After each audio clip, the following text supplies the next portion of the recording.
سے بچایا، 71ویں سال مر گیا، 70 سال کی محنت کہاں گئی؟ صفر۔ تو دل نے ایک غلط فیصلہ یہ دے دیا کہ مرنا کوئی نہیں۔ اچھا کیسے پتہ لگے یہ فیصلہ ہم پہ لاگو ہو گیا؟ یہ کیسے پتہ لگے؟ یہ قصہ سنیں۔ ایک بادشاہ تھا، ایک اللہ والے سے دوستی لگ گئی۔ اس بادشاہ نے اس اللہ والے کو کھانے پہ بلایا، وہ بہت ڈشیں تیار کرائی، حضرت خان پہ بٹھایا۔ وہ بزرگ حضرت اللہ والے نے 1-2 لقمے دی اور کھانا چھوڑ دیا۔ بادشاہ کہنے لگا حضرت ہم نے تو آپ کے لیے اتنے سارے کھانے بنوائے، آپ نے تو کھایا کچھ نہیں اور بس 1-2 لقمے لے کے چھوڑ دیا۔ تو فرمایا کہ بس ایک دن پہ بوجھ ہے اور وہ کھانا کی طبیعت طرف چل نہیں رہی۔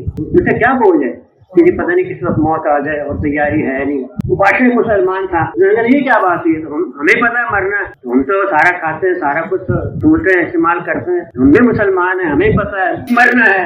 تو اللہ والے نے کہا اچھا اگر آپ کی اور میری سوچ جو فرق ہے کیونکہ یہ بات سمجھنی ہے تو آپ 3 دن کے لیے بادشاہ مجھے بنا، آپ کو میں یہ بات سمجھا دوں گا۔ وہ بادشاہ کہنے لگا تو سودا سستا ہے، اتنی بات اگر 3 دن میں سمجھ آ جائے تو کر لیتے ہیں۔ چنانچہ اس نے اعلان کر دیا 3 دن کے لیے یہ بزرگ بادشاہ ہوں گے، چارج لینا دینا ہو گیا، اللہ والا بادشاہ بن گیا۔